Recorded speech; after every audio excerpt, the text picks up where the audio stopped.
ಸ್ನೇಹಿತರೆ, ಮೀಡಿಯಾ ಮಾಸ್ಟರ್ಸ್ಗೆ ಸ್ವಾಗತ ಸುಸ್ವಾಗತ. ಗೆಳೆಯರೆ, ಕಳೆದ ಒಂದೆರಡು ದಿನಗಳಿಂದ ರಾಜ್ಯದಲ್ಲಿ ಅಲ್ಲಲ್ಲಿ ಮುಂಗಾರು ಪೂರ್ವ ಮಳೆ ಆಗ್ತಾ ಇದೆ. ಬಿಸಿಲಿನ ಬೇಗೆಯಿಂದ ಕಂಗೆಟ್ಟಿದ್ದ ಭೂಮಿಗೆ ಮಳೆ ಸ್ವಲ್ಪ ತಂಪೇರಿತಾ ಇದೆ. ಅಷ್ಟೇ ಅಲ್ಲದೆ ಈ ಬಾರಿ ಮುಂಗಾರು ಮೇ 26ಕ್ಕೆ ಬರುತ್ತೆ ಅಂತ ಹವಾಮಾನ ಇಲಾಖೆ ಹೇಳ್ತಾ ಇದ್ದು ಜನರಲ್ಲಿ, ರೈತರಲ್ಲಿ ಒಂದು ಆಶಾಭಾವನೆ ಉಂಟಾಗ್ತಾ ಇದೆ. ಹೀಗೆ ರಾಜ್ಯದಲ್ಲಿ ಬಿಸಿಲಿನ ತಾಪ ಕಡಿಮೆ ಆಗ್ತಾ ಇದೆ ಅನ್ನೋ ಹೊತ್ತಲ್ಲಿ ಭಾರತದ ಉತ್ತರ ಭಾಗ ಬಿಸಿಲಿನ ಬೇಗೆಗೆ ತತ್ತರಿಸಿ ಹೋಗ್ತಾ ಇದೆ. ಉತ್ತರ ಪ್ರದೇಶದ ನಗರಗಳಲ್ಲಿ ಉಷ್ಣಾಂಶ 48 ಡಿಗ್ರಿಯನ್ನು ತಲುಪಿದೆ. ದೆಹಲಿಯಲ್ಲಿ ಹೀಟ್ ವೇವ್ ಅಲರ್ಟ್ ಅನ್ನು ಘೋಷಣೆ ಮಾಡಲಾಗಿದೆ. ಹಾಗಾದ್ರೆ ಉತ್ತರದಲ್ಲಿನ ಈ ಹವಾಮಾನದ ವೈಪರೀತ್ಯಕ್ಕೆ ಕಾರಣ ಏನು? ಬಿಸಿಲಿನ ಧಗೆಯಲ್ಲಿ ದಾಖಲೆ ಬರೆದಿರುವ ಆ ನಗರ ಯಾವುದು? ಈ ಬಗ್ಗೆ ಇಂಡಿಯನ್ ಮೆಟ್ರಾಲಜಿ ಡಿಪಾರ್ಟ್ಮೆಂಟ್ ಹೇಳ್ತಾ ಇರುವುದೇನು ಅನ್ನೋದ್ರ ಬಗ್ಗೆ ಒಂದಷ್ಟು ಮಾಹಿತಿಯನ್ನ ನಾವಿಲ್ಲಿ ನೋಡೋಣ.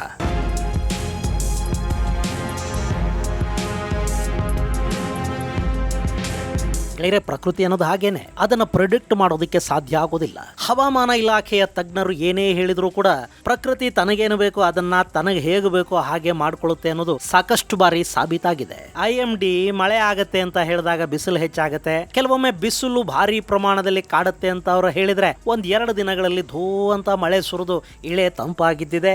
ಹಾಗೆ ಆರೆಂಜ್ ಅಲರ್ಟು, ರೆಡ್ ಅಲರ್ಟು ಅಂತ ಅವರು ಹೇಳಿದಾಗ ಸುರಿಯದ ಭಾರಿ ಮಳೆ ಇದ್ದಕ್ಕಿದ್ದ ಹಾಗೆ ರಾತ್ರಿ ಹೊತ್ತು ಭೋರ್ಗರೆದು ನೂರಾರು ಜೀವಗಳನ್ನು ಆಹುತಿ ತಗೊಂಡ ಉದಾಹರಣೆಗಳನ್ನು ಕೂಡ ನಾವು ಸಾಕಷ್ಟು ಬಾರಿ ಕಂಡಿದ್ದೀವಿ. ಸೊ ಪ್ರಕೃತಿಯನ್ನ ಹೀಗೆ ಅಂತ ನಿಖರವಾಗಿ ಹೇಳೋದಕ್ಕೆ ಸಾಧ್ಯ ಆಗೋದಿಲ್ಲ. ಇಲ್ಲಿ ವಿಜ್ಞಾನ ಎಷ್ಟೇ ಮುಂದುವರೆದ್ರೂ ಕೂಡ ನಿಸರ್ಗದ ರಹಸ್ಯಗಳನ್ನ ಸಂಪೂರ್ಣವಾಗಿ ಅರ್ಥ ಮಾಡ್ಕೊಳ್ಳೋದಕ್ಕೆ ಮಾನವನಿಗೆ ಸಾಧ್ಯ ಆಗಿಲ್ಲ. ಅದಕ್ಕೊಂದು ಸ್ಪಷ್ಟ ಉದಾಹರಣೆ ಅಂದ್ರೆ ಬರ್ಮುಡಾ ಟ್ರ್ಯಾಂಗಲ್. ಇಷ್ಟು ದಿನ ಬರ್ಮುಡಾ ಟ್ರ್ಯಾಂಗಲ್ ಅಲ್ಲಿ ಹಡಗುಗಳು ಮುಳುಗೋದಕ್ಕೆ ಅಲ್ಲಿನ ಮೀಥೇನ್ ಬುಗ್ಗೆಗಳು ಕಾರಣ ಅಂತ ಹೇಳಲಾಗ್ತಾ ಇತ್ತು.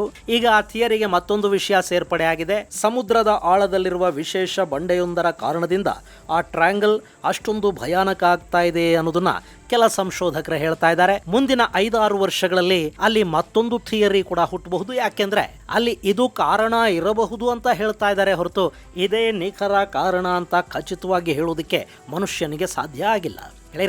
ಪ್ರಕೃತಿ ಅನ್ನೋದು ಹಾಗೇನೆ, ನಮ್ಮ ಕಣ್ಣು ಮುಂದೆ ಶಾಂತವಾಗಿ ಕಾಣುವ ನಿಸರ್ಗ ತನ್ನ ಒಡಲೊಳಗೆ ಅಗಾಧತೆಯನ್ನ ಇಟ್ಟುಕೊಂಡಿದೆ. ಈಗಲೂ ಕೂಡ ಭಾರತಕ್ಕೆ ಬೇಗ ಮಾನ್ಸೂನ್ ಬರುತ್ತೆ, ಮುಂಗಾರು ಮಳೆ ಕೂಡ ತುಂಬಾ ಚೆನ್ನಾಗಾಗತ್ತೆ, ಆದಷ್ಟು ಬೇಗ ಬಿಸಿಲಿನ ಬೇಗೆ ತಪ್ಪತ್ತೆ ಅಂತ ಹೇಳ್ತಾ ಇದ್ದ ಹೊತ್ತಲ್ಲೇ ಉತ್ತರ ಭಾರತ ಧಗಧಗಿಸೋದಕ್ಕೆ ಶುರುವಾಗಿದೆ. ಅಲ್ಲಿನ ನಗರಗಳಲ್ಲಿ ಉಷ್ಣಾಂಶ 48 ಡಿಗ್ರಿಯನ್ನು ದಾಟ್ತಾ ಇದೆ. ಉತ್ತರ ಪ್ರದೇಶ, ದೆಹಲಿ, ರಾಜಸ್ಥಾನ, ಹರಿಯಾಣದ ಕೆಲ ಪ್ರದೇಶಗಳಲ್ಲಿ 10 ಗಂಟೆಯ ನಂತರ ಹೊರಗೆ ಬರೋದಕ್ಕೆ ಸಾಧ್ಯವಾಗದ ಪರಿಸ್ಥಿತಿ ನಿರ್ಮಾಣ ಆಗಿದ್ದು ಜನ ಬಿಸಿಲಿನ ಬೇಗೆಗೆ ಬಳಲಿ ಬೆಂಡಾಗಿದ್ದಾರೆ. ಉತ್ತರ ಪ್ರದೇಶದ ಬಂದಾ ಜಿಲ್ಲೆಯಲ್ಲಿ ಮೇ 20ನೇ ತಾರೀಕು ತಾಪಮಾನ 48 ಡಿಗ್ರಿಯನ್ನು ದಾಟಿದೆ. ಅದು ಸಾಮಾನ್ಯಕ್ಕಿಂತ 4.5 ಡಿಗ್ರಿ ಹೆಚ್ಚು ಅನ್ನೋದನ್ನ ನಾವಿಲ್ಲಿ ಗಮನಿಸಬೇಕು. ಇಲ್ಲಿ ಬಂದಾ ಜಿಲ್ಲೆಯಲ್ಲಿ ತಾಪಮಾನ ಈ ಮಟ್ಟಕ್ಕೆ ಹೆಚ್ಚಾಗೋದಕ್ಕೆ ಅಲ್ಲಿ ನಡೀತಿರೋ ಮೈನಿಂಗ್ ಕಾರಣ ಅಂತ ಹೇಳ್ತಾ ಇದ್ದಾರೆ. ಕೇನ್ ನದಿಯಲ್ಲಿ ಮರಳು ಮಾಫಿಯಾ ವಿಪರೀತ ಪ್ರಮಾಣದಲ್ಲಿದೆ. ಕೆಲ ಕಡೆಗಳಲ್ಲಿ ಬೆಟ್ಟಗಳನ್ನು ಬ್ಲಾಸ್ಟ್ ಮಾಡ್ತಾ ಇದ್ದಾರೆ. ಹಾಗೆ ಡಿಫಾರೆಸ್ಟೇಷನ್ ಕೂಡ ಅಲ್ಲಿ ದೊಡ್ಡ ಮಟ್ಟದಲ್ಲಿ ಆಗ್ತಾ ಇರೋದ್ರಿಂದ ವಿಶೇಷವಾಗಿ ಬಂದಾ ಜಿಲ್ಲೆ ಇಷ್ಟೊಂದು ಹೆಚ್ಚಿನ ಪ್ರಮಾಣದ ಸಮಸ್ಯೆಯನ್ನು ಎದುರಿಸ್ತಾ ಇದೆ. ಇದರ ಜೊತೆ ಪ್ರಯಾಗ್ರಾಜಲ್ಲಿ 46.4 ಡಿಗ್ರಿ ಸೆಲ್ಸಿಯಸ್ ಉಷ್ಣಾಂಶ ದಾಖಲಾಗಿದೆ. ಹಮೀರ್ಪುರಲ್ಲಿ 46.2, ಝಾನ್ಸಿಯಲ್ಲಿ 45.9, ಆಗ್ರಾದಲ್ಲಿ 45.3 ಡಿಗ್ರಿ ಸೆಲ್ಸಿಯಸ್ ಉಷ್ಣಾಂಶ ದಾಖಲಾದರೆ ಮೀರಟಲ್ಲಿ 44, ಕಾನ್ಪುರಲ್ಲಿ 44.6 ಡಿಗ್ರಿಯಷ್ಟು ಉಷ್ಣಾಂಶ ದಾಖಲಾಗಿದೆ. ಹಾಗೆ ಉತ್ತರ ಪ್ರದೇಶದ ಪ್ರಮುಖ ಯಾತ್ರಾ ಸ್ಥಳ ವಾರಣಾಸಿಯಲ್ಲಿ ಕೂಡ ಉಷ್ಣಾಂಶ 43 ಡಿಗ್ರಿಯನ್ನು ಮುಟ್ಟಿದೆ. ಹೀಗಾಗಿ ಬಂದಾ, ಚಿತ್ರಕೂಟ, ಕೌಶಂಬಿ, ಪ್ರಯಾಗ್ರಾಜ್, ಫತೇಪುರ್, ಕಾನ್ಪುರ್ ದೇಹಾತ್, ಆಗ್ರಾ, ಫಿರೋಜಾಬಾದ್, ಇಟಾವಾ, ಹಮೀರ್ಪುರ್, ಮಹೋಬಾ, ಝಾನ್ಸಿ, ಲಲಿತ್ಪುರ್ ಮುಂತಾದ ಜಿಲ್ಲೆ ಹಾಗೂ ಇವುಗಳಿಗೆ ಹತ್ತಿರ ಇರೋ ಪ್ರದೇಶಗಳಲ್ಲಿ ಹೀಟ್ ವೇವ್ ಅಲರ್ಟ್ ಅನ್ನು ಇಶ್ಯೂ ಮಾಡಲಾಗಿದೆ. ಇದಲ್ಲದೆ ಉತ್ತರ ಪ್ರದೇಶದ ಎಲ್ಲ ಜಿಲ್ಲೆಗಳಲ್ಲೂ ಎಚ್ಚರಿಕೆಯಿಂದ ಇರಬೇಕು ಅಂತ ಜನಕ್ಕೆ ತಿಳಿಸಿದ್ದಾರೆ. ಕನಿಷ್ಠ ತಾಪಮಾನವೇ ಅಲ್ಲಿ 30 ಡಿಗ್ರಿ ಇರೋದ್ರಿಂದ ಮಧ್ಯಾಹ್ನದ ಬಿಸಿಲನ್ನ ಜನ ಅವಾಯ್ಡ್ ಮಾಡಿದರೆ ಒಳ್ಳೆಯದು ಅನ್ನೋ ಎಚ್ಚರಿಕೆಯನ್ನ ಹವಾಮಾನ ಇಲಾಖೆ ಕೊಟ್ಟಿದೆ. ಹಾಗೆ ದೆಹಲಿಯ ರಿಡ್ಜ್ ವೆದರ್ ಸ್ಟೇಷನ್ನಲ್ಲಿ ಉಷ್ಣಾಂಶ 45.8 ಡಿಗ್ರಿಯನ್ನು ಮುಟ್ಟಿದ್ದು ಅದು ದೆಹಲಿಯಲ್ಲೇ ಅತ್ಯಧಿಕ ತಾಪಮಾನವನ್ನ ಹೊಂದಿರುವ ಪ್ರದೇಶ ಅಂತ ಗುರುತಿಸಿಕೊಂಡಿದೆ. ಹಾಗೆ ದೆಹಲಿಯ ಸಫ್ದರ್ಜಂಗಲ್ಲಿ ತಾಪಮಾನ 44.5 ಡಿಗ್ರಿಯನ್ನು ತಲುಪಿದೆ. ಹಾಗೆ ಆಯಾನಗರ್, ಪಾಲಂ, ಲೋಧಿ ರೋಡ್ ಮುಂತಾದ ಕಡೆಗಳಲ್ಲಿ 45ರ ಆಸುಪಾಸಲ್ಲಿ ಉಷ್ಣಾಂಶ ಇದೆ. ರಾಜಸ್ಥಾನದಲ್ಲಿನ ಶ್ರೀಗಂಗಾನಗರದಲ್ಲಿ ತಾಪಮಾನ 46.5 ಡಿಗ್ರಿಯನ್ನು ಮುಟ್ಟಿದೆ. ಜೈಪುರ್, ಬಿಕನೇರ್, ಬರ್ಮೇರ್, ಜೈಸಲ್ಮೇರ್, ಚೂರು, ಪಿಲಾನಿಗಳಲ್ಲಿ ಕೂಡ ತಾಪಮಾನ 44ರಿಂದ 45 ಡಿಗ್ರಿಯ ನಡುವೆ ಇದೆ. ಇನ್ನು ಪಂಜಾಬ್ ಹಾಗೂ ಹರಿಯಾಣದಲ್ಲಿ ಕೂಡ ಹೀಟ್ ವೇವ್ನ ಸಮಯದಲ್ಲಿ ತಾಪಮಾನ 47 ಡಿಗ್ರಿಯನ್ನು ಮುಟ್ಟಲಿದ್ದು, ಬಠಿಂಡಾದಲ್ಲಿ 46.5 ಡಿಗ್ರಿಯಷ್ಟು ಉಷ್ಣಾಂಶ ದಾಖಲಾಗಿದೆ.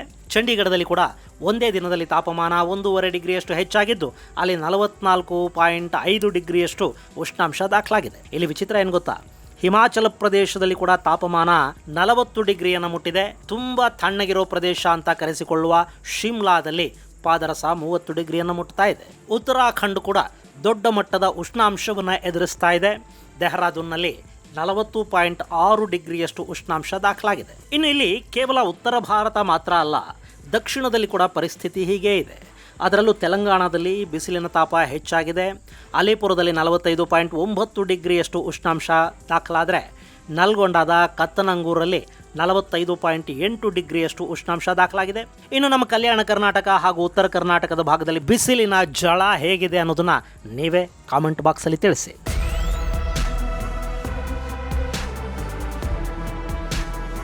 ಇನ್ನು ಈ ಹೀಟ್ ವೇವ್ ಹಾಗೂ ತಾಪಮಾನ ಏರಿಕೆಯ ಪ್ರದೇಶಗಳಲ್ಲಿನ ಜನ ಬಿಸಿಲಿನಿಂದ ಹೇಗೆ ರಕ್ಷಣೆಯನ್ನು ಪಡ್ಕೋಬೇಕು ಅನ್ನೋದ್ರ ಬಗ್ಗೆ ಕೂಡ ಹವಾಮಾನ ಇಲಾಖೆ ಮತ್ತು ರಾಜ್ಯ ಆರೋಗ್ಯ ಇಲಾಖೆಗಳು ಒಂದಷ್ಟು ಸೂಚನೆಗಳನ್ನು ಕೊಟ್ಟಿವೆ.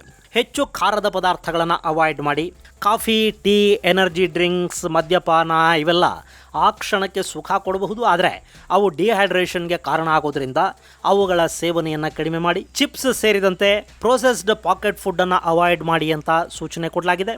ಹಾಗೆ ಬಿಸಿಲು ಹೆಚ್ಚಾಗೋದ್ರಿಂದ ಆಹಾರ ಪದಾರ್ಥಗಳು ಕೂಡ ಬೇಗ ಹಾಳಾಗುತ್ತವೆ. ಹೀಗಾಗಿ ಆಹಾರ ಸೇವನೆಯ ವಿಷಯದಲ್ಲೂ ಸ್ವಲ್ಪ ಎಚ್ಚರಿಕೆ ವಹಿಸಿ.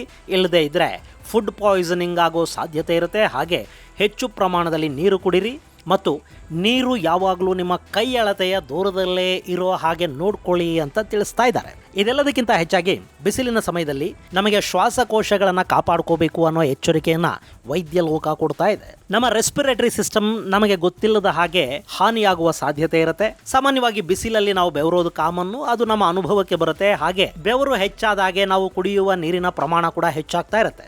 ಆದರೆ ಬಿಸಿ ಗಾಳಿ ನಮ್ಮ ಶ್ವಾಸಕೋಶಕ್ಕೆ ಹಾನಿಯನ್ನುಂಟು ಮಾಡೋ ಸಾಧ್ಯತೆ ಇರುತ್ತೆ. ಅದರಲ್ಲೂ ಯಾರು asthma, chronic obstructive pulmonary diseases, allergy, ಶ್ವಾಸಕೋಶ ಸಂಬಂಧ ಕಾಯಿಲೆಗಳಿಂದ ಬಳಲ್ತಾ ಇರ್ತಾರೋ ಅವರು ಹೆಚ್ಚು ಬಿಸಿ ಗಾಳಿ ಹಾಗೂ ಧೂಳಿನ ಗಾಳಿಯನ್ನು ಸೇವಿಸೋದ್ರಿಂದ ಸಮಸ್ಯೆಗೆ ಈಡಾಗೋ ಸಾಧ್ಯತೆ ಇರುತ್ತೆ.